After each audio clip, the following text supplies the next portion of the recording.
Eita, Messiah, Kukusa, Machine Mabu, ရှင်သိတဲ့အခါမှာသူရှင်လိမ့်မယ်ကဲအဲ့ဒါဆရာတို့ဆိုမျက်နှာ59မှာထပ်ပြီးတော့ပြောပါတယ်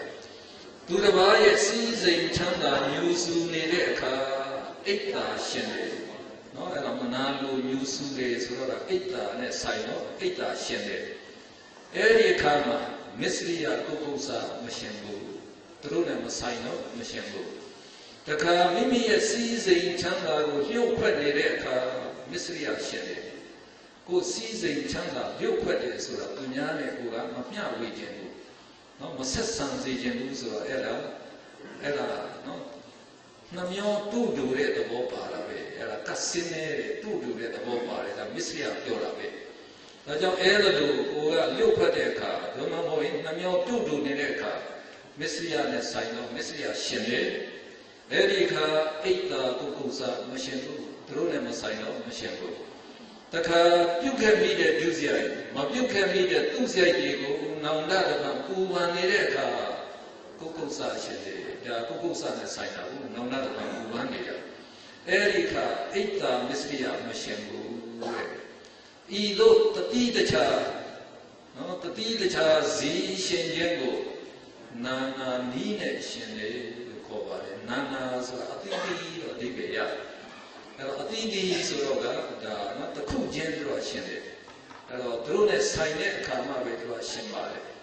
ကဲနောက်တစ်ပိုင်းအိတ်တာဒီသူတော်ဘာစည်းစိမ်ယူစုတဲ့အခါမှာပဲရှင်တယ်မယူစုရင်မရှင်ဘူးမစ္စရိယကလည်းကိုယ်စည်းစိမ်ချမ်းသာပြုတ်ဖက်နေတယ်ဒါမှမဟုတ်မမျောတိုးတိုးနေတယ်ဆိုရင်အဲ့ဒီခါမစ္စရိယရှင်တယ်အဲ့ဒါလိုမဟုတ်ရင်မရှင်ဘူးပုဂ္ဂိုလ်စာကလည်းနောင်နာကမှပူပန်နေမှရှင်တယ်မပူပန်ရင်မရှင်ဘူးအဲ့ဒါလိုအကြောင်းညီညွတ်မှစေတသိက်ရှင်လာတာကိုကဒါစိတ်နည်းနဲ့ရှင်တယ်လို့ခေါ်ပါတယ်ကဲဒါတော့ဆရာတော်အပေါ်ကနာနာနီးအောက်ကကဒါစိတ်နည်းဆိုတော့ပေါင်းလိုက်တာပေါ့ဗျာပေါင်းလိုက်တဲ့အခါကျတော့စာမေးပွဲမှာနော်သူကမေးဘူးတာကအိတ်တာမစ္စရိယပုဂ္ဂိုလ်စာလို့ဒီစိတ်များ၌မြည်တို့ရှင်ပါသည်လို့မေးတော့ဘယ်လိုဖြေရမလဲအဲ့ဒါနာနာကဒါစိတ်နည်းနဲ့ရှင်ပါသည်လို့ဖြေရပါတယ်နော်နာနာကဒါစိတ်နည်းနာနာနည်းကဘယ်လိုလဲဒီမှာရှင်းတဲ့အတိုင်းကိုရှင်းပြလိုက်လို့ရတယ်ပေါ့ကဒါစိတ်နည်းဆိုတဲ့ဒီမှာပြောတဲ့အတိုင်းကရှင်းပြလိုက်လို့ရတာပါကဲဆရာတို့လက်တွေ့စီစစ်ကြရအောင်အဲ့တော့လက်တွေ့စီစစ်နိုင်သွားတဲ့အခါကျတော့မှအခုဆရာတို့တွေ့ပြီးတဲ့သင်ပြီးတဲ့ဟာလေးတွေကိုလက်တွေ့အသုံးချနိုင်တယ်လို့ဒါယူဆရမှာဖြစ်တယ်ကဲဆရာတို့ကမှတခုပြေးမယ်အစိုးရရာရှိကြီးတယောက်အလုတ်ကသိများတော့သူကရုံးပြန်လာတော့ကြ6နာရီလောက်မှအိမ်ပြန်ရောက်တော့သူ့ဇနီးကြီးပြောတယ်ကဲကွာငါတော့တိတ်သမင်းစားနေတယ်သမင်းပြန်လာငါကြီးချိုးပြီးတာနဲ့စားမယ်ဆိုတော့သူနော်သမင်းစပွဲမှာထိုင်လိုက်တဲ့အခါအသားဟင်းမပါဘူးစားတွေ့ကြတယ်အဲ့တော့သူကလုတ်ကပြင်ပြင်မမှန်လုတ်ခဲ့တယ်ဆိုတော့ဟင်းကောင်းကောင်းလေးစားချင်တာနော်အသားဟင်းလေးမျောတယ်ကြည့်လိုက်တော့အချင်းချင်းဟင်းနဲ့နော်မပိတိုးစရာလောက်နဲ့ဆိုတော့ကသူက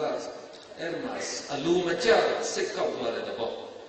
စိတ်ကောက်သွားတော့သူ့ဇနီးကိုပြစ်တင်လိုက်တယ်မင်းကွာငါ့ကိုပစ္စလက်ခမင်းကျွေးနေတာလေကဲအဲ့ဒါလို့ဇနီးကိုပြစ်တင်လိုက်တဲ့အခါဘာစိတ်ဖြစ်သွားမှာ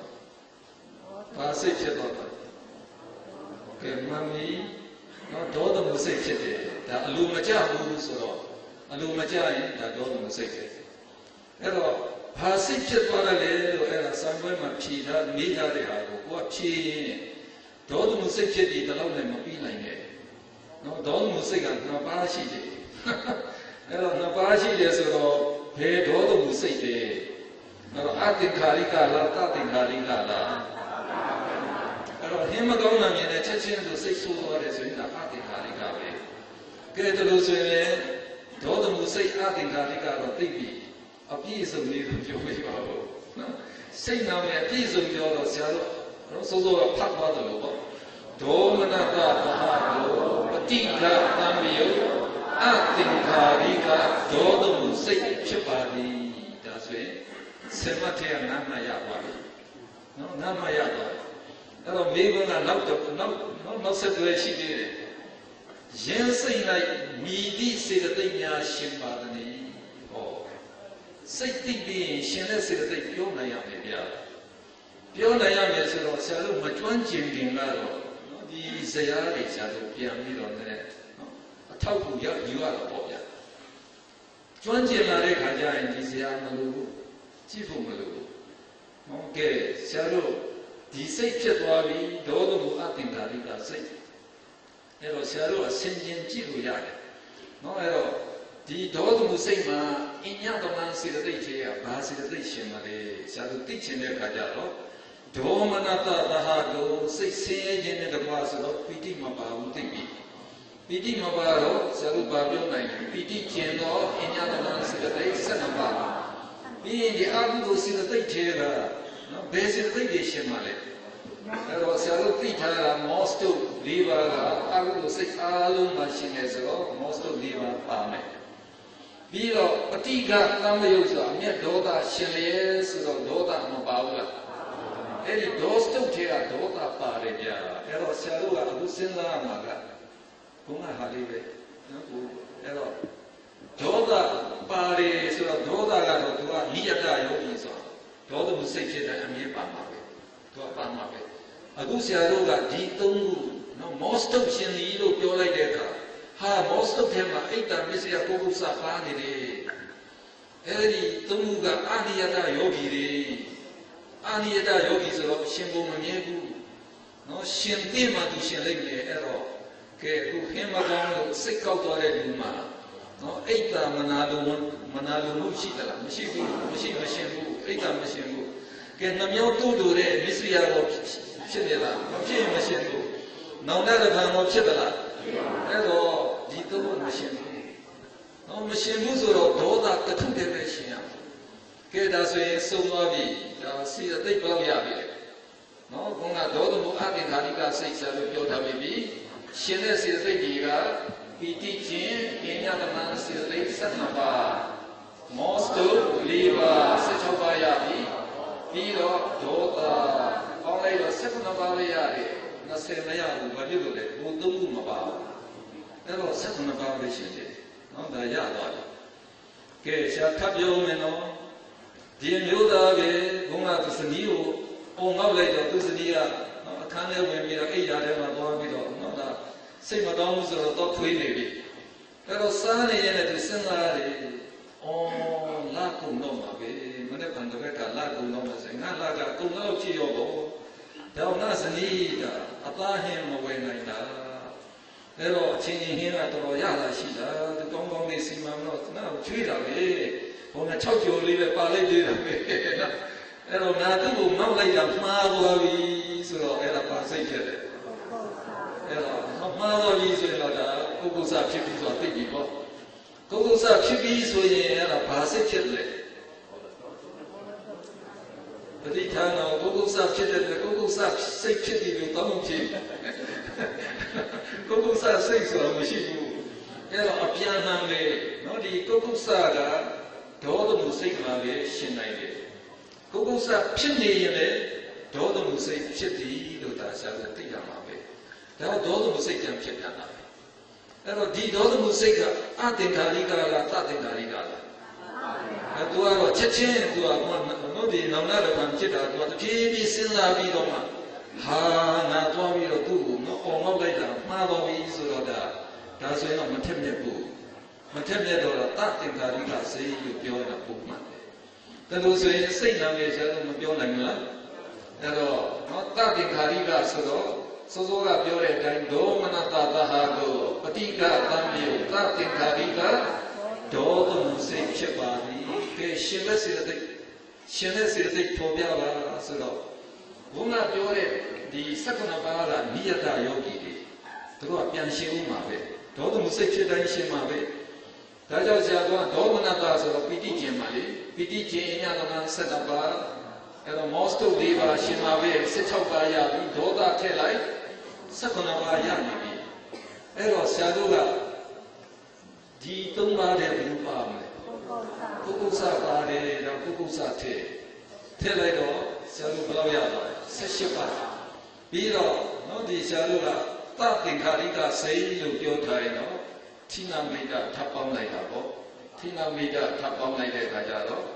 ဆရာတို့ဘယ်လောက်ရပါ20ရတယ်ပေါ့20ရတယ်ဆိုတော့22တော့မရဘူးဘာဖြစ်လို့လဲဟိုနှစ်ခုတော့မပါဘူးလေနော်ဆရာတို့မစ္စရိယကုကုစာအိတ်တာမစ္စရိယမှာပါတော့20ရတယ်ပေါ့ဗျာကဲရပြီနော်ကဲနည်းနည်းကြည့်ကြည့်လိုက်တော့ကျွမ်းကျင်လာပါလေဗျာနော်ကျွမ်းကျင်လာပါလေကဲဒီဆရာတို့ပြိတ္တကတော့အမှန်ညာထက်တဲ့လူတွေပါဗျာ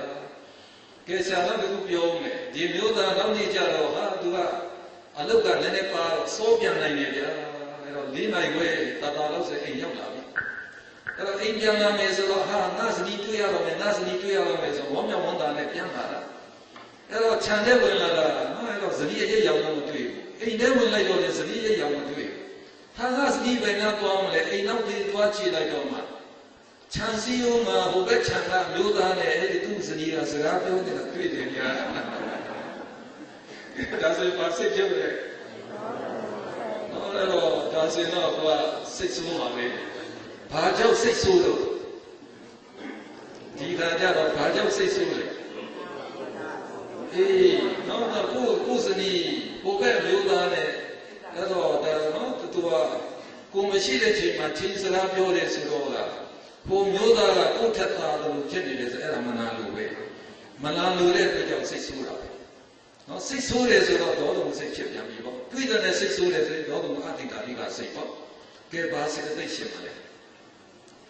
နော်ဘာစေတသိက်ရှင်မလဲဆိုရင်ဘုံကတိုင်းလာတော့မှာပဲပီတိခြင်းအညာတမန်စေတသိက်12ပါးမောစတု4ပါးဒေါသဒီ7နှစ်ကလာအောင်ပါပဲကဲဒီတစ်ခါကျတော့ဘာဖြစ်သိက္ခာထဲ18ပါးရတော့ပေါ့ဗျာကဲရပြီနော်ကဲနောက်တစ်ခါဒီမျိုးသားနောက်နေ့နော်ရုံးကနေပြန်လာပြန်ပြီဗျာအဲ့တော့ပုံမှန်အချိန်ပြန်လာပါတယ်9နာရီလောက်အိမ်ပြန်ရောက်ဇနီးကကျုံနှစ်တယ်ဗျာဒီနေ့ကြတော့ဟာဇနီးကျုံနှစ်တယ်ဆိုတော့ဝမ်းမြောက်ဝမ်းသာပဲဇနီးလက်ဆွဲပြီးအိမ်ထဲဝင်ကြတော့အခန်းမှာထိုင်ကြထိုင်ပြီးတော့စကားစမြည်လည်းပြောမယ်ရှိသေးတယ်ရရကအဖွဲ့ကရောက်လာပါတယ်ဗျာဟာညကလေးစင်မောင်းခွေသွားတဲ့တွေ့ကျွန်တော်တို့ရက်ွက်ကမူလလမ်းကြောင်းမိုးကလမ်းသွားပါလေအဲ့ဒါအခုနော်ကလေးတွေပညာသင်တော့အခက်နေတော့ကျွန်တော်တို့ချက်ချင်းမိုးနေရမှာဆိုတော့အဲ့တော့ရံပုံငွေလေးတို့အကဲအရာရှိကြီးနဲ့ခမ်းများလေးထူပေးပါမနေ့ဖန်စီဖို့ပဲကြားတယ်သူအိမ်မှာမနေ့ဖန်စီဖို့ပဲကြားတယ်အဲ့တော့ရှူလိုက်ရင်ဈေးဖို့အတွက်ခက်သွားပြီကဲကိုယ်လည်းသိနေတယ်ရရကကိုအားကိုပြီးတော့ကဲရာရှိကြီးရှုပါဆိုမထူရင်လည်းခက်တယ်ဆိုတော့အဲ့ဒါဆိုဘာဖြစ်နေပါလဲနော်ရှုတော့လည်းထူခြင်းနဲ့ရှုဖို့လည်းခက်နေတယ်ဆိုတော့အဲ့ဒါနော်နည်းနည်းမတုတ်ဒိုးနေဘူးလားရှုဖို့တုတ်ဒိုးနေတယ်ဆိုရင်အဲ့ဒါမစ္စရိယဖြစ်တာပဲအဲ့လိုရှုဖို့တုတ်ဒိုးမစ္စရိယဖြစ်နေစိတ်ချမ်းသာမလားစိတ်ချမ်းကောင်းမချမ်းသာဘူးဒါပါစိတ်ဖြစ်တယ်ဒေါသမှုစိတ်ကြံလေနော်ဒေါသမှုအသင်္ကာရိကစိတ်ထုံးကတိုင်းတယ်အဲ့တော့ရှင်တဲ့စေတသိက်တွေကြတော့ဘုန်းက18ပါးမှာအိတ်တာအစာဥပါဖြစ်တယ်မစ္စရိယဖြစ်တယ်ဗျာအဲ့ဒါအိတ်တာမစ္စရိယကုက္ကုစာရှင်ပုံနဲ့နော်ဒေါသမှုစိတ်ဖြစ်တိုင်းမရှင်ဘူးရှင်သိတဲ့အခါသူရှင်သွားတယ်ကဲနောက်တစ်ခုကတော့မာနနော်မာနဘယ်လိုလုပ်ရှင်လဲသမဏ89နော်အဲ့ဒီတတိယပိုက်မှာနံပါတ်2မာနသည်လောဘမှုဒိဋ္ဌိကကဝိပယုစိတ်၄ပါးမှာရှင်သည်ဆိုတော်လဲထောင်လို့ဝိကြွားတဲ့အခါမှာရှင်လေမထောင်လို့ဝိကြွားရင်မရှင်ဘူးအဲ့တော့ဒီမှာစိတ်မှာစေသိက်ရှင်တဲ့ဇာဆရာတို့ကြည့်လိုက်နော်ဆရာတို့ခေါင်းကမာနရှင်တာကလောဘမှုစိတ်နော်လောဘမှုစိတ်ကြီးမှာဆရာတို့ဒိဋ္ဌိကကဝိပယုဆိုရင်ဒိဋ္ဌိမရှင်တဲ့ဘာရှင်လို့ယူထားလဲမာနရရှင်တယ်လို့ဆရာတို့ထည့်ထားဒါပေမဲ့လောဘမှုဒိဋ္ဌိကတဝိပယုစိတ်ဖြစ်တိုင်းမာနမရှင်ပါဘူးဘယ်ခါမှရှင်မလဲထောင်တော်ဝိကြွားနေမှရှင်ပဲအဲ့တော့ဆရာဆံမဖြေတဲ့နေ့မှာမိတဲ့မိကုံများနော်အမတန်လှပြီးမာနကြီးတဲ့အမျိုးသမီးတယောက်လားတဲ့မာနရှင်တဲ့စိတ်အမြဲဖြစ်နေမလားဘယ်နဲ့ဖြစ်မဖြစ်ပါဘူးအဘိဓမ္မိဆိုတော့အဲ့တော့အဘိဓမ္မိဆိုတော့လူချင်းတဲ့စကားလုံးတစ်လုံးကတော့ မာနသည်အနိယတယောဂီဖြစ်သည့်အတွက်အဲ့ဒီအနိယတတော့ဘာဟမယ်နော်အနိယတယောဂီဖြစ်တဲ့အတွက်ထောင်လောဝိကြွားနေတဲ့အခါမှာမာနရှင်ပါလေမထောင်လောဝိကြွားရင်မရှင်ပါဘူးနော်သူထမင်းစားနေတဲ့ရေချိုးနေတဲ့အိမ်မှာတက်နေတဲ့အိပ်ပျော်နေတဲ့ဒီချိန်မှာမာနပဲတက်ပါမယ်နော်ဒီချိန်မှာမာနရှင်တဲ့စိတ်မဖြစ်ဘူးပေါ့ကဲနောက်တကဒုတိယအပိုင်းကနော်အဲ့ဒီအင်္ဂလာမာနကြီးရဲ့လူသမီးတခါလေ one set ပို့ပြီးတော့ slim bag နဲ့တောင်းပြဖန်နဲ့အဲ့ဒီလမ်းမတိုင်းတခါလေရှောက်တော့လမ်းဘေးကပိတ်ဆိုင်ကမျိုးသားတို့ဟာသူ့ကိုတခါလေနော်မိမိုးတော့ကြည့်နေအောင်လေဒီမျိုးသားတွေငါတော့သဘောကျတယ်ကြီးဆိုအဲ့ဒါသူကလေနော်ဝမ်းမြောက်ပြီးတော့မြူးမြူးကြောကြောလေးရှောက်သွားပါတယ်အဲ့ဒီခါပါစိတ်ချင်တယ်ဒါကြတော့မာနရှင်းနေပြီအဲ့တော့မာနရှင်းနေမြူးမြူးကြောကြောဆိုတော့လေဒါဝမ်းမြောက်ဝမ်းသာဖြစ်နေတယ်ဆိုတာပြတယ်ကဲဒါဆိုရင်ဘာစိတ်ဖြစ်လဲမန္တေအဲ့တော့အပြန်လှန်နေစိုးစိုးပြောတဲ့အတိုင်းနော်ဆရာတို့ဒီမာနဆိုတာနော်ဘယ်မှာရှင်းလဲလောဘမှုဒိဋ္ဌိကတဝိပယုစိတ်၄ပါးမှာရှင်းပါလိမ့်နော်အဲ့တော့တခါတလေမာနရှင်းသောစိတ်ပေါ်ပြပါလို့ဆိုရင်ဒါဆရာတို့တို့ဖြေရတယ်မာနဒီလောဘဒိဋ္ဌိကတဝိပယုစိတ်၄ပါးမှာရှင်းပါလိမ့်ဒါကြောင့်မာနဖြစ်ရင်ဘာစိတ်ဖြစ်ရမလဲအဲ့တော့ဒီထိတော့ပြောနိုင်သွားပြီပေါ့လောဘမှုဒိဋ္ဌိကတဝိပယုစိတ်ဖြစ်သည်ဆိုတာဒီထိသိသွားပြီအဲ့တော့ဆရာတို့စိတ်နာနဲ့အပြည့်စုံပေးရမယ်အဲ့တော့သောမနတလာဥပိ္ပခာသောမနတဝမ်းမြောက်ဝမ်းသာဖြစ်နေတယ်သောမနတသာကိုဒိဋ္ဌိကတဝိပယုအသင်္ခါရိကလားတသင်္ခါရိကလားအသင်္ခါရိကပေါ့အသင်္ခါရိကလောဘမှုစိတ်ဖြစ်သည်ဆိုတာစိတ်အပြည့်စုံရပြီနော်ငါမှရတော့ကြပြီပေါ့ဗျာကဲဘာစိတ်သိရှင်မလဲနော်ဘာစိတ်သိရှင်တယ်ဆိုတော့ကစိတ်နာမဲ့ခြေခံပြီးတော့ဆရာတို့နော်ဒါစဉ်းစားလို့ရပါတယ်သောမနတသာကိုဝမ်းမြောက်ရှင်လန်းခြင်းနဲ့တကွာဖြစ်စေဆိုရင်ပိဋိမပါဘူးလားအဲ့တော့လောဘမှုစိတ်တွေတိထားပြီးဆိုတာလောဘမှုစိတ်တွေဗျာပိဋိပါတယ်ဆိုရင်ညတနာစိတ်တွေ73ပါးရှင်သည်လို့ဒါယူထားလိုက်ပြီးတော့ဆရာတို့နော်ဒီမှာတိထားတာမောစတု၄ပါးရှင်မှာပဲလောဘမှုစိတ်ဆိုတော့လောဘမရှင်ဘူးလားရှင်းတယ်ဒိဋ္ဌိကတဝိပယုဆိုတော့ဒိဋ္ဌိမရှင်ဘူးဒါလို့ဆိုရင်ဘာရှင်မလဲမာနရှင်တယ်မာနရှင်တယ်ဆိုရင်စိတ်သိဘယ်လောက်ရလဲစုစုပေါင်းဒီမှာပြောတဲ့အတိုင်းလဲ19ရတယ်နော်ဒီတိုင်း19ပဲဒါဆိုရင်တော့မှန်သွားပြီအပြည့်ရသွားပြီပေါ့ဗျာကဲဆရာတို့ဒိဋ္ဌိကတဝိပယုစိတ်ဖြစ်တိုင်းမာနမရှင်တာလည်းရှိတယ်နော်ဒုက္ခတော့ထောင်တော်ဝိကျော်တော့မာနရှင်တယ်ဟောမာနမရှင်တဲ့နော်ဒါဆရာတို့ဥပမာလေးပြပါမယ်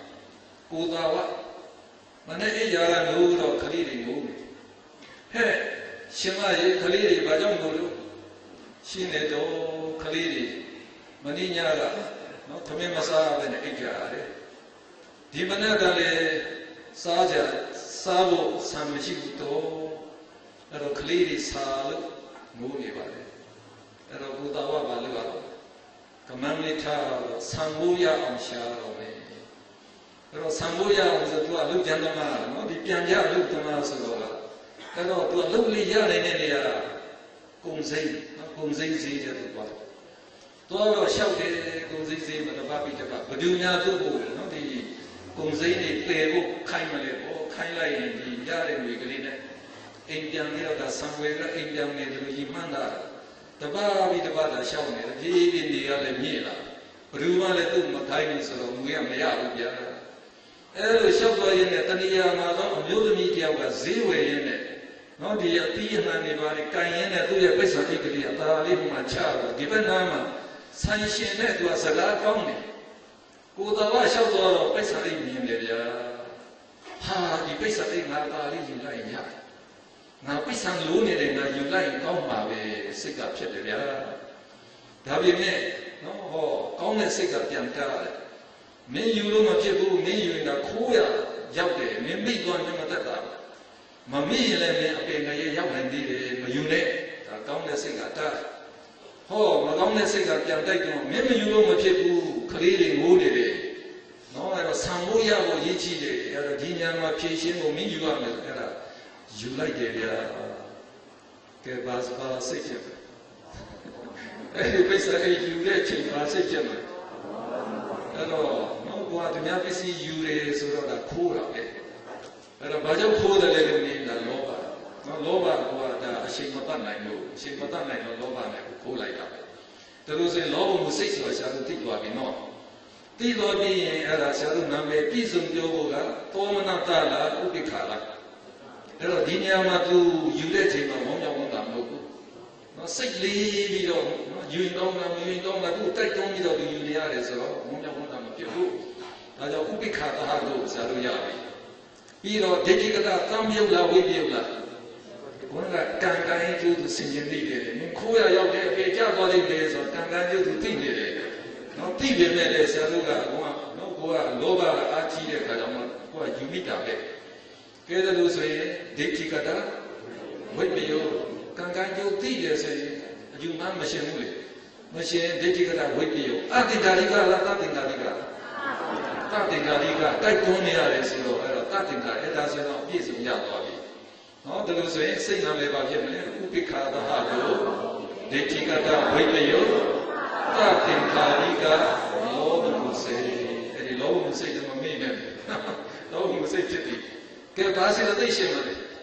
Upika, the Hado, so PD machine was a baby, PD chain, in Yadana, Saturday, Satnaba. The most of Liva Shimave, Sithobayari, Loba Bane, Sapone, Ke, Mana Temple. Shall Digigra videos and digging machine book? Hello, Mana or Temple. Tell me how DJ Mana, Mashiku, you let take. No doubt, Matene, Sapone Bayadi. Hello, Tatin Kariga say, look, you're at Sato Batea Mane. Tina Mida Tero, Adam Sakubaya, Nasero Maya, Badule, Mana.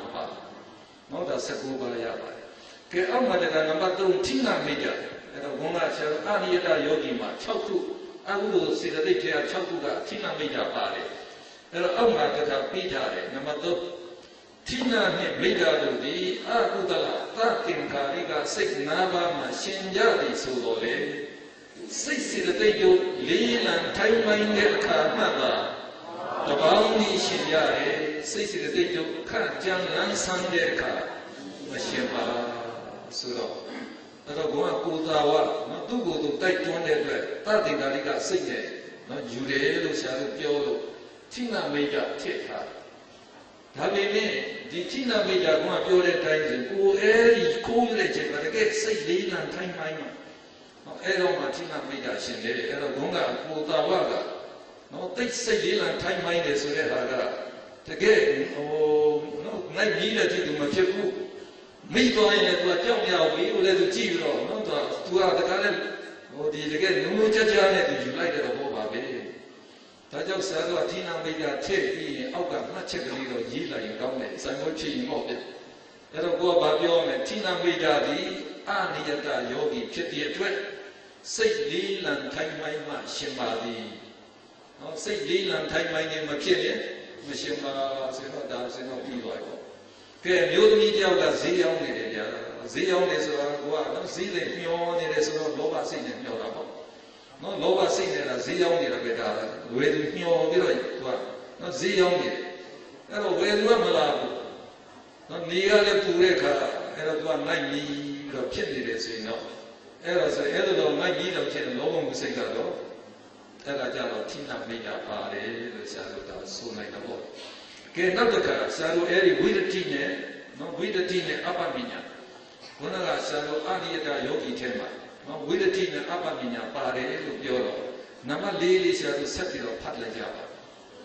With the tine Dunga, Mimi, Saya, Kisanya, some very deep Nana, see and Shimmy. With the Dunga Shimbulia. No Nana seats or solo 8 Mr. Kukusa Shina and Titube. Nana Sula Atidi, the Baune machine, the Kujim mentioned it. There was Saru Solo let Yogi, no was the Duza Shayan Tamawasa, Shime, Eric Yan and the machine. No Guna Tamakamanta, Tamanganta, so the count of Pilujinga. ဘုမချင်းရိုက်ဖို့တတ်ဖို့ကိစ္စခိုးဖို့ကိစ္စရှောင်ရင်တမကမ္မတာရှင်လေတမဝါစာတမဆိုမဆိုင်ဘူးဈေးရောင်းတာနဲ့မှနော်ကိုအသက်ဘိုးဘုံကြောင့်လည်းပတ်သက်ပြီးတော့ကိုလိန်နာရှောင်တယ်တို့ဘုံကခိုးတာရှောင်တယ်ဆိုရင်အဲ့ဒါတမအာဇီဝနော်တို့အတိအတိအဲ့ဒါလို့ကိုကရှောင်တဲ့အခိုက်မှာအကြောင်းညီမှတို့ကရှင်လေဒါစိတ္တိဒါတိတာပါပြီးတော့အောက်မှာကနားမှာလည်းပဲအပ္ပမညာနှစ်ပါးဒီလေတဲ့နာငါကတာစိတ်နီးတဲ့ပဲရှင်ပါတယ်ကဲအဲ့ဒီကရုဏာကဘယ်ခါရှင်မလဲဆင်းရဲတဲ့တော်အာယုယူပြီးတော့တနာကျင်နာနေတယ်ဓမ္မမို့သူ့ကိုအဲ့ဒီဆင်းရဲကတော့နော်သူကလုတ်ကင်းစေခြင်းတဲ့ဆိုရင်အဲ့ဒါကရုဏာရှင်တယ်ဟောမုဒိတာကဘယ်လိုရှင်မလဲချမ်းသာတဲ့တော်အာယုယူပြီးတော့ဟာသူတို့ရတဲ့စီးစိမ်တွေတည်မြဲပါစေလို့ဒီလိုတလုံးသွင်းနေတယ်ဝမ်းမြောက်နေတဲ့ခါကြရင်သူကရှင်တယ်အဲ့တော့ရှာလို့ကြည့်လိုက်ဒီနာခုစလုံးကနာကတာစိတ်နည်းနဲ့ရှင်တယ်ပြီးတော့သူတို့ယူတဲ့အာယုချင်းကတူသလားမတူဘူးနော်မတူဘူးစိတ်ကတစ်ချိန်မှာအာယုတစ်ခုပဲယူနိုင်တဲ့အတွက်ကြောင့်နော်အဲ့ဒီစိတ်တစ်ခုမှာဒီစေတသိက်၅ပါးနဲ့တစ်ခုပဲရှင်နိုင်နော်အဲ့တော့ဒီငါခုကအာယုမတူဘူးအဲ့တော့ကိုကဝစီတုဆက်ရှောင်းနေတမဝါစာပဲရှင်ပဲကြံနေမဆိုင်တော့ကရုဏာပွားနေကရုဏာပဲရှင်ပဲကြံနေဟာပါဖြစ်နေပါမရှင်နိုင်ဘူးနော်အဲ့ဒီငါခုထဲတစ်ချိန်မှာတစ်ခုပဲရှင်နိုင်တယ်ကဲဒါဆိုရင်ဆရာတို့ဘုမှာပြီးလို့ရပါပြီနော်မှာသမီးငယ်ကအမေအိတ်ပိဿအိတ်ထဲကငွေတရားနှိုက်ယူလိုက်တယ်ဗျာနော်အဲ့တော့ဘိုးဆိုပြီးတော့သမီးကအဲ့ဒါနော်အဲ့တော့ပိဿအိတ်ထားတာမြင်တော့ယူလိုက်တယ်ဒါလေအမေကငွေစစ်လိုက်တော့ငွေတရားရုပ်မှန်းသိတယ်ဗျာသိတော့သမီးကိုမေးတယ်ဟဲ့သမီးအမေအိတ်ကငွေတရားယူလိုက်သေးလားအဲ့တော့သမီးကတော့ညာချင်တာပေါ့ညာမယူပါဘူးလို့ညာချင်တာပေါ့ဒါပေမဲ့အမေကသိနေပြီဆိုတော့အမေရိုက်မှာတော့ကြောက်ဟုတ်ကဲ့မေကျွန်မယူလိုက်ပါတယ်လို့တော့ဝန်ခံလိုက်တယ်ဆိုရင်အဲ့ဒါဆိုရင်တော့နော်သူလိန်ပြောတာရှောင်ရမရောက်တော့ဘူးလားရောက်တော့တဲ့အတွက်ဘာစိတ်ဖြစ်မလဲလို့ဆရာတို့မေးဘာစိတ်ဖြစ်တယ်လို့ပြောလိန်တာရှောင်တဲ့ခါကျတော့အဲ့ဒါကတော့ကုသိုလ်စိတ်ကိုခေါ်မှာပဲနော်ဒါလေးကတော့ဒီရှောင်တာလိန်တာရှောင်တာရှောင်လိုက်တာကုသိုလ်ဖြစ်တယ်ကုသိုလ်စိတ်ဖြစ်တာပဲအဲ့လိုဆိုရင်ဒီစိတ်ကနာမည်ဘယ်လိုနာမည်ပေးလဲအဲ့တော့သူကသူလိန်တဲ့ချိန်မှာသူကဝမ်းမြောက်ဝမ်းသာမဖြစ်ဘူးဥပိ္ပခာတဟတို့နော်ပြီးတော့ညာနာသံယုလားဝိပယုလားကလေးဆိုတော့တန်တန်ကျသူမသိဘူးအမေကြောက်လို့သူကမလိန်ရဲပဲနဲ့သူကလုပ်တယ်တော့ညာနာဝိပယုပဲယူလိုက်ပါပြီးတော့နော်သူကချက်ချင်းတော့ဝန်မခံဘူးဒါကြောက်ပြီးတော့သူကနော်အဲ့တော့ဝန်မခံခြင်းနဲ့ဝန်ခံလိုက်ရတယ်ဆိုတော့တတိတာဒီကစိတ်ပေါ့ကဲမာကုသိုလ်စိတ်နာမည်ရပြီဥပိ္ပခာတဟတို့ဒိဋ္ဌိကတဝိပယုနော်တသင်္ခါရိကမဟာကုသိုလ်စိတ်ဖြစ်ပြီဘာစိတ်သိရှင်မလဲဥပိ္ပခာဆိုရင်ပိဋိမပါဘူးပိဋိမပါဘူးဆိုရင်ပိဋိချင်းအညာသမန်စိတ်သိ12ပါးပေါ့ဗျာ12ပါးရပြီးရင်ကုသိုလ်စိတ်ဆိုရင်သောမနာတာနာ19ကမရှိဘူးလားရှင်မဲဆိုရင်7နဲ့19ပေါင်း31ရပြီနော်31ရပြီးရင်ဆရာတို့ဝိရတိထဲပါထည့်မယ်လိန်နာရှောင်တဲ့အတွက်ကြောင့်ပါထည့်မယ်ဝါစာထည့်တယ်နော်31နဲ့1ပေါင်း32ရသွားပြီအဲ့တော့သူရှင်သွားရင်ကြံတဲ့အပ္ပမညာမရှင်တော့ဘူးပညာရှင်ပါမလားမရှင်ဘူးဒါဆို32ပါးရတယ်ပေါ့နော်ကဲဆရာတို့ဖျားရှိခိုးနေတဲ့နော်ဆိုတော့ဒီအမေဖေကဖျားရှိခိုးနေတာသူတို့ကလူကြီးတွေဆိုတော့ကံကြောင်းသိတယ်ဟာဖျားရှိခိုးရင်ကုသိုလ်ကောင်းမှုရမယ်ဒါနော်နတ်စည်းစိမ်တို့ဘာလို့ကြီးကျယ်တဲ့စည်းစိမ်တွေရမယ်အဲ့တော့အဲ့ဒါတွေသိပြီးတော့ဝမ်းမြောက်ဝမ်းသာရှိခိုးနေကြနော်ရှိခိုးနေကြတယ်ဆိုရင်ဘာစိတ်ဖြစ်လဲဘုရားရှိခိုးတယ်ဆိုရင်မာကုသိုလ်စိတ်ဖြစ်ပြီလို့ဆရာတို့ပြောနိုင်တယ်ဝမ်းမြောက်ဝမ်းသာကောမနာတသာတို့ကံကံယုတိကျေဉာဏတံမြစ်ကိုယ်လိုရှိခိုးကြတဲ့အတ္တနာရိကစေဒါဆိုရင်ဘာစေတသိက်ရှင်မလဲစိတ်နာမည်ရပြီနော်ကောမနာတသာတို့ဉာဏတံမြစ်အတ္တခါရိကမဟာကုသိုလ်စေကဲဘာစေတသိက်ရှင်မလဲအဲ့တော့ဝမ်းမြောက်ဝမ်းသာနော်ဒီအညာသမန်73ပါအညာသမန်မှာမာကုသိုလ်အဒီမှာနော်မာကုသိုလ်အညာသမန်73ပါ ပြီးရင်သောမနာဒါန19ပါး32ပါးရပြီပြီးတဲ့အခါကျရင်ပညာပါတယ်33ပါးရပြီကဲဝိရတိနဲ့အပ္ပမညာထည့်ပါဖရာအာယုံယူနေတဲ့လူဖရာပဲရှိခိုးနေတယ်ဒီချိန်မှာနော်တမဝါစာသနာများဆိုတော့ဆိုင်လို့မစုတဲ့အတွက်ကြောင့်တခုမှမပါဘူးတခုမှမပါဘူးဆိုရင်စိတ်ကလေးအစီစိတ်ကလေးရတယ်33ပါပဲဒီမှာ38လို့ဆရာတို့ပြောထားပြီမဲ့နော်ဒါဝိရတိအပ္ပမညာပါထည့်ထားတယ်ရှင်နိုင်လို့ဒါဒီမှာထည့်ပြီးတွက်ထားတယ်အခုတကယ်လက်တွေ့ဆရာတို့ကြည့်လိုက်ဒီချိန်မှာမရှင်ဘူးမရှင်တဲ့အတွက်အဲ့ဒီ၅ပါးမရှင်တဲ့33ပါပဲရတယ်ကဲဆရာတို့ကရုဏာပွားမယ်နော်ဆင်းရဲတော့အာယုတော့ဆင်းရဲမှလုံးရောက်ပါစေဆင်းရဲမှလုံးရောက်ပါစေဆိုပြီးတော့ကိုကအဲ့တော့ခေါ်နေတယ်ဆိုတော့နော်ကုသိုလ်လုပ်တယ်ဆိုတော့ဝမ်းမြောက်ဝမ်းသာလုပ်တာပေါ့ဗျာကဲဝမ်းမြောက်ဝမ်းသာနော်ဒါကံကိုင်းကျိုးတဲ့ကိုတိလို့တာပေါင်းတာလုပ်တာပဲဘယ်လိုစင်ပါစိတ်ဖြစ်မဟာကုသိုလ်စိတ်ပဲဖြစ်မယ်ဝမ်းမြောက်ဝမ်းသာဆိုသောမနတာတာကိုညာနာတမေအသင်္ခါရိကမဟာကုသိုလ်စိတ်ဒါအကောင်းဆုံးစိတ်ပဲကဲပါစေတိတ်တွေရှင်သောမနာစိတ္တာအညတမ73ပါးရှင်မယ်သူကသောမနတာဆိုပိဋိပါတယ်ပြီးရင်ဆရာတို့ဒီက73ပါးမဟာကုသိုလ်ကိုကြည့်တယ်မဟာကုသိုလ်ဒီအညတမ73ပါးပြီးရင်သောမနာတာနာ19ဆိုတော့32ညာနာတံပြုဆိုတော့ပညာပါတယ်33ပြီးတော့အပ္ပမညာထေရပါထက်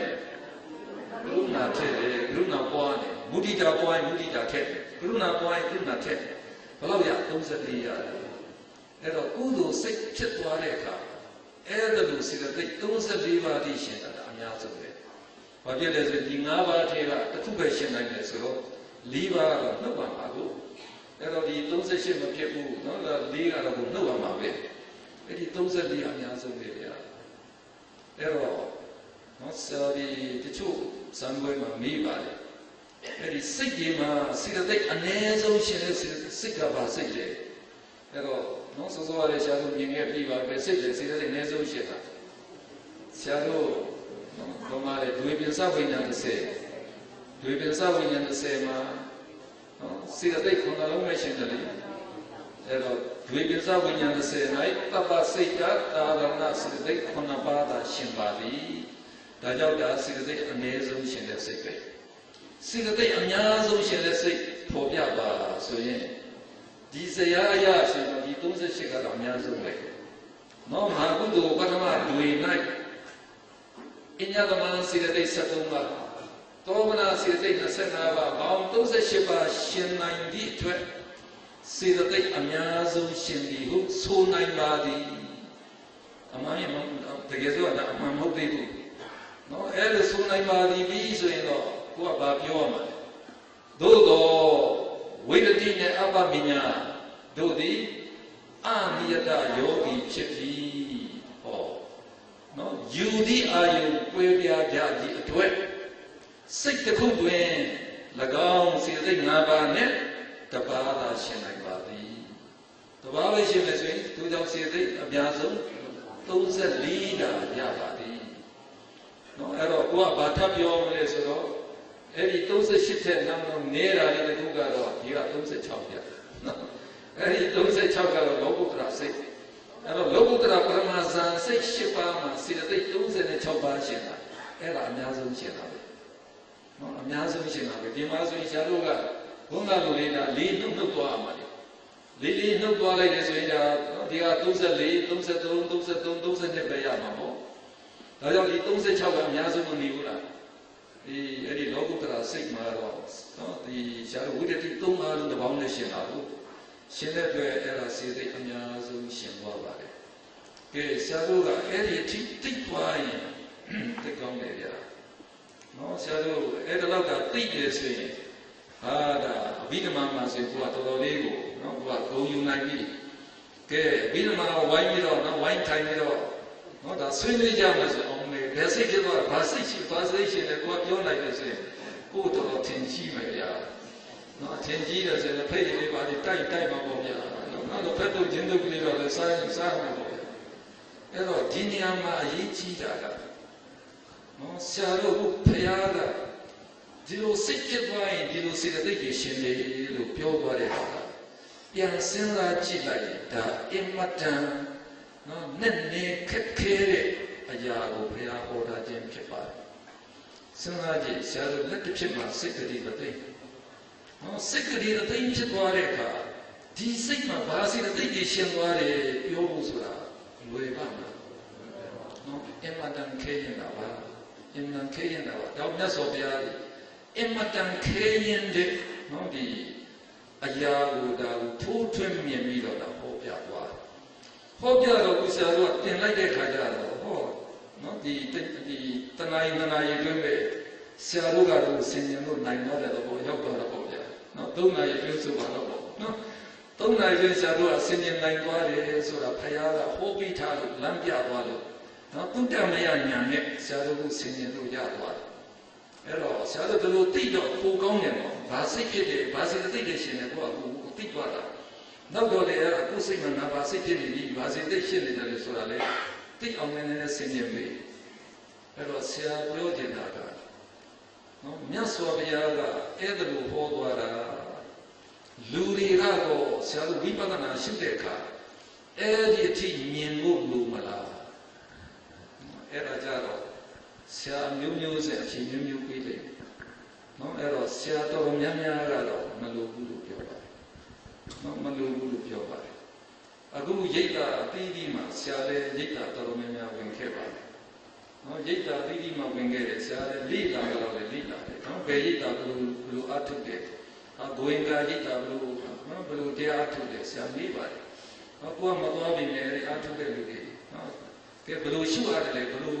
ပြောရတယ်ဆိုရင်အဲဒီစိတ်စေတသိက်တွေမှာနော်စိတ်ဒီမြင်အောင်ရှုပြီးတော့စိတ်အသီးသီးမှာစေတသိက်ရှင်တယ်လို့အဲဒီဒီမြင်အောင်ရှုတဲ့ရိတ်တာဘယ်ရိတ်တာမှမရှိဘူးနော်ဆရာပြောရတယ်နော်ဆရာစုံစမ်းထားတော့အဲ့တော့ဆရာမသိတဲ့ရိတ်တာရှိနေရှိမှာပေါ့အဲ့ဒါနော်ဆရာတို့ဖောက်ပြောရဆရာတော်နဲ့တော့ထွေတဲ့အခါနော်ဆရာလေးပဲအစကဆရာနာစီရိတ်တာမှာအထုတ်တာပါဆရာသမားတွေအားလုံးဆရာလိစားတယ်အဲ့တော့ကိုရှင်ဝင်းတို့ဆရာတို့ကနော်ဆရာဆွဲမရှိဘူးမထားဘူးအဲ့တော့ဆရာတော်အားလုံးကကြီးညိုဆရာကောင်းတာပဲသူတို့လည်းသူတို့ပညာရှိတာပဲသူတို့သိတဲ့လောက်တော့နော်ဒါသင်ပေးတာအဲ့တော့ဒီနောက်မှာဆရာဟောက်ဆရာတော်စီရောက်တဲ့အခါကျဟောက်ဆရာတော်ကသူကတောရဆောက်တည်တဲ့ဘုန်းကြီးပြနော်တောရဆောက်တည်တဲ့ဘုန်းကြီးဆိုတော့ကြည့်လိုက်ရင်အဲ့ဒါသင်္ကန်းခတ်နှုံးကလေးဘာဖြစ်လို့လဲသိစီရိတ်ဒုတင်နဲ့ဆောင်နေကြဒုတင်ဆောင်နေဆိုရင်ဒီသင်္ကန်းစုံနေနေတာဗျနော်အဲ့တော့ဘယ်လိုလုပ်ရသင်္ကန်းရှိုးတော့ဘယ်လိုလုပ်ဖို့တော့မှတော့မသိဘူးအဲ့တော့ကြည့်လိုက်တဲ့ခတ်နှုံးကလေးပဲဆရာတော်ကဟိတ်တန်လည်းပါမှမရှိကြည့်လိုက်ရင်သူကတကြီးနွေနော်တကြီးနွေဖြာပေါ်မှာအိတ်တာပဲကလေးမှာအိတ်ကတော့အိတ်တာအဲ့တော့ဆရာတော်ကိုဆရာနော်ဒီတွေ့တဲ့ခါကျတော့ဆရာတော်ကဘာပြောလဲဆိုအေးတကားကြီးရေးလိုက်တဲ့ရှေးဝနောက်ဝစာဖို့ဘုန်းကြီးကိုတကားကြောက်ထူလို့ဖတ်လိုက်ရတယ်စိတ်ဝင်စားကြကောင်းပါလေဆရာရှေးဝနောက်ဝစာဖို့ကဟောဒါခုနှစ်ကြိမ်ပြန်ရိုက်တာအဲ့တော့အမှန်စိတ်ဝင်စားကြပါလေအမှန်လည်းကောင်းပါဆရာလည်းဒီရှေးဝနောက်ဝရေးရဲ့ရွယ်ချက်ကဆရာတို့ဗုဒ္ဓဘာသာမှာဟောတဲ့အတိုင်းကံရဲ့ကျိုးရှိတယ်ဆိုတာကိုဒါလက်တွေ့ပြချင်တယ်နော်အဲ့ဒီကံရဲ့ကျိုးရှိရဆိုတဲ့အတိုင်းဆိုရင်ဆရာတို့အတိတ်ဘဝလည်းရှိခဲ့အောင်အနာဂတ်ဘဝလည်းရှိအောင်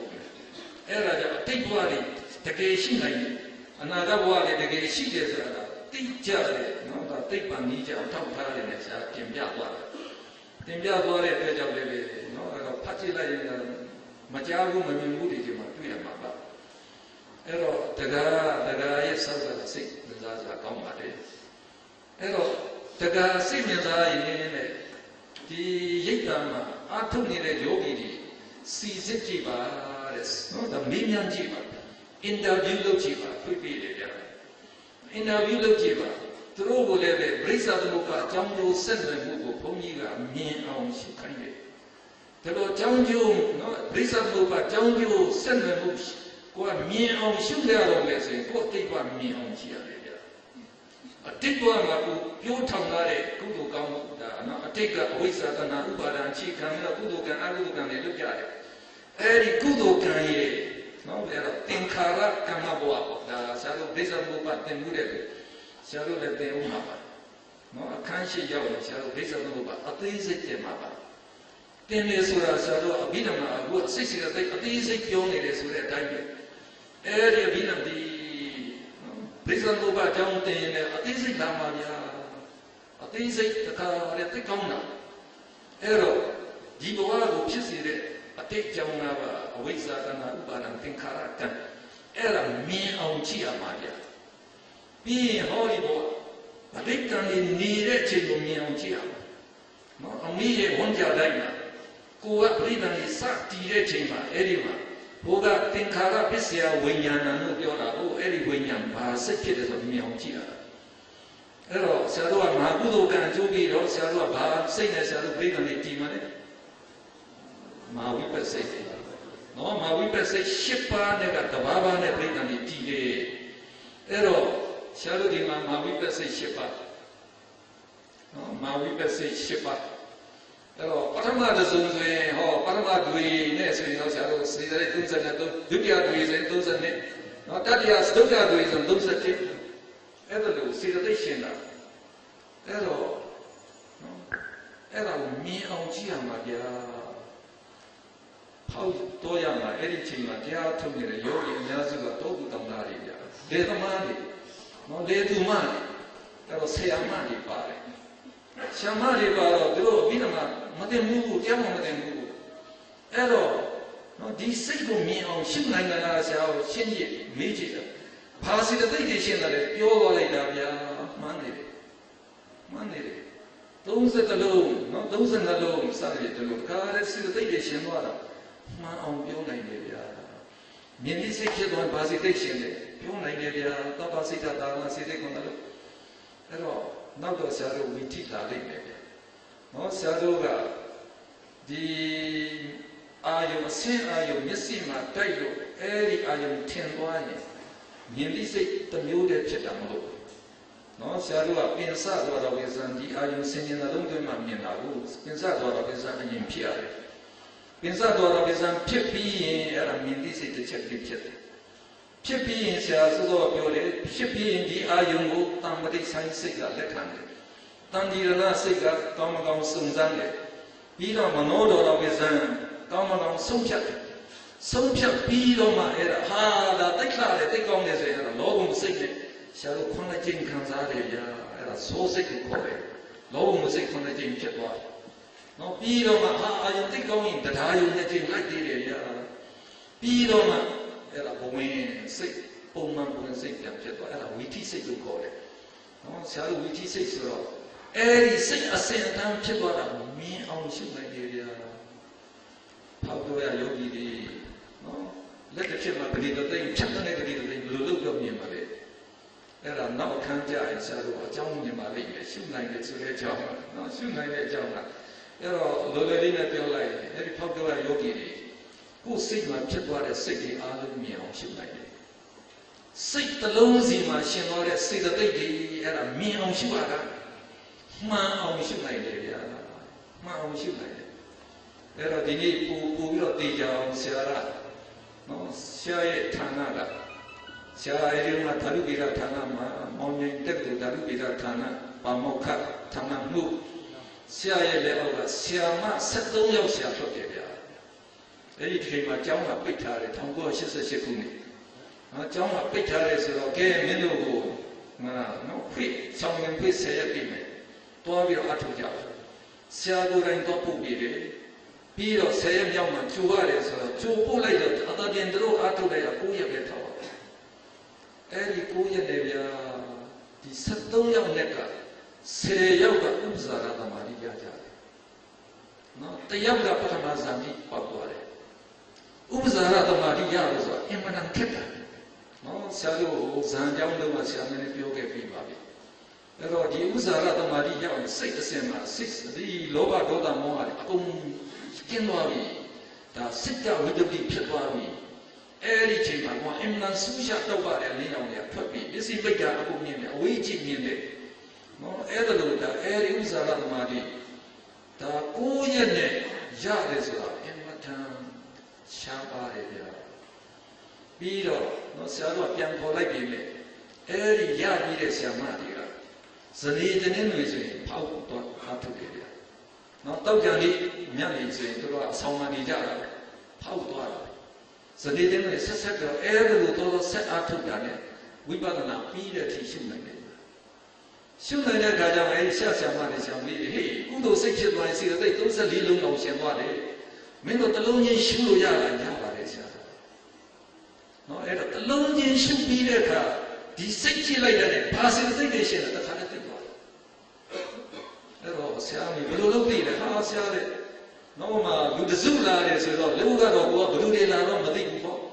ဒါပေမဲ့တယောက်ချင်းဘယ်လိုလာလဲကိုကလိုက်ကြည့်ပြီးတဲ့အခါဟောတခါလည်းကြည့်လိုက်အားလုံးလိုကိုကသိသွားတဲ့ပုံစံမျိုးပဲဒါကြောင့်ဆရာဟာဖောက်ဆရာတော့အမတန်နော်အမတန်တိချာပြီးတော့တင်လာတဲ့အသိစိတ်ကြီးနော်အသိစိတ်တွေကိုတင်သွားတာအဲ့ဒါဆရာတို့ကသူကကျမ်းဂန်လေးဆရာကိုပူကားလေးပြီးတာတရားကြီးနော်ဒီမှာကြည့်ရှင်သာရိပုတ္တရာစိတ်စိတ်တိတ်တွေမြင်အောင်ရှုသွားတယ်နော်အဲ့ဒါအဲ့ဒီနော်ဒီကျမ်းလေးကြည့်အဲ့တော့ဘယ်မှာကြားတဲ့ခါကျရင်ဒီစိတ်တစ်လုံးမှာရှင်သွားတဲ့စေတသိက်တွေဒါကိုနော်ကိုကခွဲကြမ်းပြီးတော့မရှိနိုင်ရင်အနတ္တလက္ခဏာမထင်ဘူးဗျာအနတ္တလက္ခဏာမထင်ဘူးနော်အခုရှုနေကြတာဒီနော်ဒီရိတ်တာတွေများဒီစိတ်အစဉ်ဖြစ်တာဘယ်မြင်မှမလဲမမြင်မှာပါဖြစ်လို့လေတမာတိမှာစိတ်မှမပြီးပဲတမာတိစိတ်မှမပြီးတော့ဘယ်လိုမှကြည့်လို့မရနော်ဘယ်လိုမှကြည့်လို့မရကြည့်လို့မြင်ကြလေဆိုတာလည်းပဲဘုန်းကလို့ဖွေးပြန်စိတ်ဖြာဖို့တတ်ဖို့ဆိုတာဆရာမပြလည်းမရဘူးနော်အဲ့တော့ဖောက်တော့ရမှာဒါရီအခုအဲ့တော့ဘုရားရဲ့အမြတ်ဆုံးပန်းနိုင်အင်္ဂါပိုင်းတော်တော်လေးနော်တော်တော်လေးအားပြီးပြီးတော့ဝင်နေကြပါတယ်ဗျာအဲ့တော့အဲ့ဒီမှာလိလာကြည့်လိုက်တော့အသိစိတ်တွေ့မှာပါအဲ့ဒီမှာလောက်တောင်မှတော့မလိလာကြရင်တော့ဖောက်တော့ရမိတ်ဆက်ကလေးလောက်ဖတ်ကြည့်လိုက်ပါနော်ဖောက်တော့ရမိတ်ဆက်ကလေးလောက်ဝင်ပဲဆရာကအဲ့ဒီမှာနော်ဒီဖောက်တော့ရရဲ့ဒီရှုနည်းကလေးတွေအခြေခံကလေးတွေဆရာပြောပါပါခုနကနော်ဆရာတို့အနတ္တလက္ခဏာထင်အောင်ဘယ်လိုလုပ်ရှုပါလဲအဲ့ဒါမှမဖတ်ရင်တော့ပိုကောင်းတာကတော့ဆရာနဲ့ဖောက်တော့ရဆရာတော်နဲ့ဒီနော်ဘုဒ္ဓဆံမဲ့ဘုရားဝါဒထိပ်ပြီးညီလာခံမှာဆရာတို့တင်လာတဲ့သမထဝိပဿနာအောင်မြင်ပေါက်မြောက်ခြင်းအဲ့ဒီစာတန်းနဲ့ဆောင်ဆရာတို့စာအုပ်ထုတ်ထားပါတယ်အင်္ဂလိပ်ရောမြန်မာလိုရောထုတ်ပြထားပါတယ်ဗျာဆရာတို့စာတန်းကျင်မှာအင်္ဂလိပ်လိုသင်ရတာနောက်ပြီးတော့မှဆရာတို့ကအဲ့ဒီသာသနာ့ဥစည်းဌာနကလည်းပဲအဲ့ဒီနော်ထိပ်ပြီးညီလာခံမှတ်တမ်းစာအုပ်မှာသူတို့ကအင်္ဂလိပ်ဘာသာရောမြန်မာဘာသာရောသူတို့ထည့်ပြီးထားပါတယ်အဲ့တော့ဆရာလည်းအဲ့ဒါကိုစောင့်ကြည့်ရိုက်ပြရတဲ့အခါကျတော့အခုဆိုရင်တော့မြန်မာပြည်တွေမကပါဘူးနိုင်ငံခြားထိတော်တော်များများပြသွားပါပြီနော်တော်တော်များများပြသွားပြီဖတ်ကြည့်စမ်းပါဆရာတို့သမထဝိပဿနာရှုတယ်ဆိုဘယ်လိုရှုရလဲဆိုတော့အဲ့ဒါဖျားနည်းပဲဗျနော်အဲ့ဒါလိုသိလာတဲ့အတွက်ဆရာနေတယ်ဆရာခံယူတာဆရာတို့ကဖျားလိုပဲကြည့်တယ်တရားလိုပဲကြည့်ဟာမဒီတရားရှုနည်းကငါတို့နိုင်ငံမှာတော့ကွယ်ပြောက်တယ်လို့ဖြစ်နေပါလားဆရာခံစားမိတယ်နော်ဘာဖြစ်လဲဒီလိုမပြနိုင်တော့ဘူးလေမပြနိုင်တော့ဘူးဇန်တော်မှမတက်နိုင်ဘူးဆိုတော့နော်တမာတိကလည်းအစစ်မမီတဲ့ကဒီလိုအသေးစိတ်ဝိပဿနာရှုဖို့ဆိုတာမရှိနိုင်ဘူးနော်အဲ့တော့မရှိနိုင်ဘူးဆိုရင်ဒါဒီလိုနည်းနဲ့ဆိုရင်တော့ဒါပျောက်သွားလိမ့်မယ်ပฏิပတ်တိတာနာပျောက်သွားလိမ့်မယ်မဖြစ်ဘူးဒီပฏิပတ်တိတာနာနော်ဒါကိုမပျောက်တဲ့နဲ့ဒါကိုလူတွေသိပြီးတော့အထုနိုင်အောင်ငါတို့လည်းတတ်နိုင်တဲ့ဘက်ကလုပ်ဖို့လူတွေဆိုတော့ဆရာဥဆောင်ပြီးတော့နော်အဲ့တော့ရန်ကုန်မှာဆရာတို့ကလည်းအပြည်ပြည်ဆိုင်ရာဖောက်တော်ရဗုဒ္ဓသာသနာရိပ်သာဖြစ်မြောက်ရေးကော်မတီဆိုတော့ဆရာတို့ဖွဲ့တယ်နော်ဖွဲ့ပြီးတော့မှဆရာတို့ကအဲ့ဒီအဖွဲ့ကပြီးပြီးတော့မှအခုဆရာတို့တန်ရင်ဖောက်တော်ရရိပ်သာဆိုတာဆရာတို့တူထောင်ပါတယ်နော်ဆရာတို့ထူထောင်တာ1998နှစ်မှာအားလုံးပြီးသွားပါတယ်နော်ပြီးသွားတဲ့ခါမှလည်းဒီကဥရှင်ရင်းတို့ဥဖေတင်တို့ကနေစခါရဲနော်သူကစေနာတရာနဲ့လှူပြီးတော့ဝိုင်းပြီးတော့အဲ့ဒါနော်ဆောက်ပေးလိုက်တာတကယ်ခန္ဓာနာနာနဲ့ပါပဲဆရာတို့ရိပ်သာကြီးပြီးသွား1998ကနေအခုဆိုရင်တော့2009ခုနှစ်ပါနော်အဲ့တော့ဆရာတို့ဒီ8နှစ်9နှစ်ကာလလောက်တော့ဝင်လာပြီပေါ့ဗျာယောဂီတွေတော်တော်များများဖြစ်လာပါပြီအခုကြတော့ယောဂီ ဝန်ကျင်လောက်ကအမြင်ရှိကြပါဆရာတို့ဝါတွင်းဆိုရင်200တဲ့ကျော်လာတော့မှာပါအဲ့တော့ဆရာတို့တင်းကြံခါကြရင်တော့1500နော်တက်တိုင်း1500ရောက်နေတယ်1500လုံးကိုဆရာတို့နေရာပြည့်တယ်နေရာပြည့်တယ်နော်တခါတည်းပျော်ပျော်ပါးပါးပဲအဲ့တော့ဆရာကညတိုင်းတရားဟောတယ်ဆရာတော်တွေကလည်းသူတို့ဟောတယ်နော်အဲ့တော့ဒီတရားနည်းကလည်းအဲ့ဒါကောင်းကောင်းပြပြတယ်ဗျာအဲ့တော့လူတွေလည်းတခုတည်းပြီးတော့သိလာပါပြီအဲ့တော့ဖောက်တော့ရကြီးကတော့ဆရာတော်တရင်တုံးကမောင်မြိုင်ဖောက်တော့ရပါနော်မောင်မြိုင်ဖောက်တော့ရပါရန်ကုန်နဲ့ဆိုရင်တော့လေညကားစီးသွားမနဲ့ဆိုရင်ရောက်ပါတယ်နော်အဲ့ဒီဖောက်တော့ရမှာတော့အားရစရာကြီးဗျာနော်အဲ့ဒီနော်ဒီအချိန်တူတူလေးအတွင်းမှာအင်မတန်တူးတက်သွားတယ်အောစရာပဲကဘာလာတိသွားတယ်လားကဘာလာနေလာနေတာဗျာနော်ကဘာလာနေလာနေတာအခုယောဂီဘာမဝင်ရသေးဘူးရှိရကြောတယ်နော်ဝါဝင်အဲ့တော့ဘုန်းကြီးပဲသူက900နီးပါးရှိနေတာနော်ဆရာတော်ရဲ့တော့ဘုန်းကြီး900လက်ခံတဲ့လိပ်ပါဆိုတာနော်အင်မတန်ရှားတာဗျာအဲ့တော့နိုင်ငံခြားယောဂီတွေကလည်းအမြင်အခုလက်ရှိ150လောက်ရှိနေတယ်ဗျာအဲ့တော့နှစ်ပေါက်တော့တစ်နှစ်လုံးနဲ့အဲ့တော့ပြန်သွားတဲ့သူကပြန်တော့လာတဲ့သူကလာတော့150လောက်အမြင်ရှိနေတယ်အဲ့တော့ခါလေးသူစားအထုတ်နေကြတာဗျာအထုတ်တယ်သူတို့ကိုယ်တိုင်အခုဆရာပြောတဲ့အတိုင်းကိုရှုနိုင်တယ်ဗျာနော်ရှုနိုင်တဲ့အခါကျတော့ဒီနိုင်ငံခြားသားတွေလည်းသိအားရတာပေါ့ဒါကြောင့်နော်ဆရာတို့ဒီမြတ်စွာဘုရားရဲ့ပฏิပတ်တိသာသနာတော်နော်အခုဆရာတော်ဘိဓမ္မာသင်္ကန်းလုပ်နေတာပရိယတိသာသနာတော်နော်အဲဒီသာသနာတော်ဆရာတို့ကတော့ဆရာတို့စွန့်နိုင်တယ်လို့ပေါ့ဗျာကြိုးစားပြီးတော့ဆရာတို့သာသနာပြုနေကြပါတယ်အခုဆရာတို့အဲဒီဖောက်ပြောရဒီဘောဂဖွဲ့ဝင်လူကြီးတွေဒီမှာရှိကြပါတယ်နော်ကိုရှင်မင်းကဒုတိယဥက္ကဋ္ဌပါဘုန်းကကြီးညာပေးနေတဲ့ကိုအောင်နေကတော့တွင်းရင်မှုပါအဲ့တော့ဥဖေတင်ကလည်းဒီမှာနော်သူကလည်းဒုတိယဥက္ကဋ္ဌပါပြီးတော့ဥပါအေးဒုတိယဥက္ကဋ္ဌလည်းရှိပါတယ်အဲ့တော့ဆရာတို့နဲ့တွဲပြီးတော့နော်သာသနာပြုကြပါလို့ဆရာတို့ကတိုက်တွန်းပါတယ်အဲ့တော့ဆရာတို့ကဒီရိတ်တာမှမဟုတ်ဘူးဆိုကိုကကြိုက်တဲ့ရိတ်တာပါကျန်တဲ့ရိတ်တာလည်းကိုကနော်ဆက်ပြီးတော့ထောက်ပါပါဒီမှာလည်းတွဲတော့လုပ်ပါလာပြီးတော့လည်းတရားအထောက်ကြပါလို့ဆရာတို့လို့ဆိုတော့ဒါဖိတ်ခေါ်ပါတယ်အမြင်ဖိတ်ထားပါတယ်ကြိုက်တဲ့ချိန်လာပြီးတော့အထောက်နိုင်ပါတယ်နော်ခါလေးစိတ်ချမ်းသာလေးနဲ့အစင်ပြေအောင်ကဲလို့ဆိုတော့